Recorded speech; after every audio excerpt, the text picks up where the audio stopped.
Hoş gördük aziz tamaşaçılar.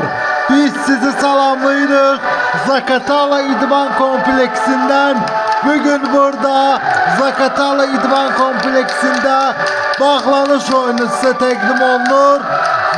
Mingəçevir Qaradağlıq Vatan oyunu futbol saati ve futbol nəbzinin resmi YouTube kanalıyla canlı yayımlanır. Artık komandalar Hakimler Brigadası ile beraber artık meydana da çıktılar. Mikrofon arkasında da mənim Demirov Hüseyin Ağa. Oyunun da baş hakimi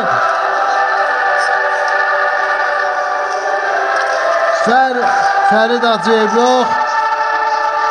Bu hakim bana tanış gəlmir ona göre. Ama Hakimler Brigadasına da uğurlar arzu edirik.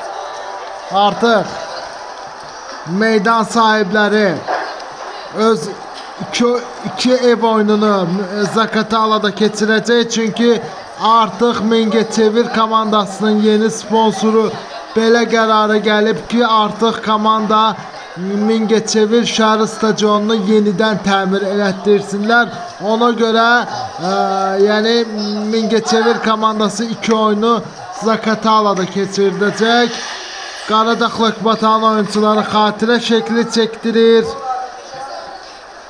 və Mingəçevir xatirə şəkli çəkdirdilər. İndi Mingəçevir komandası xatirə şəkli çəkdirir və görək bu iki ev oyununda Zaqatala İdman Kompleksində Mingəçevir Füzuli Məmmədovun yetirmələri qələbə qazana biləcəkmi? Başlayırıq.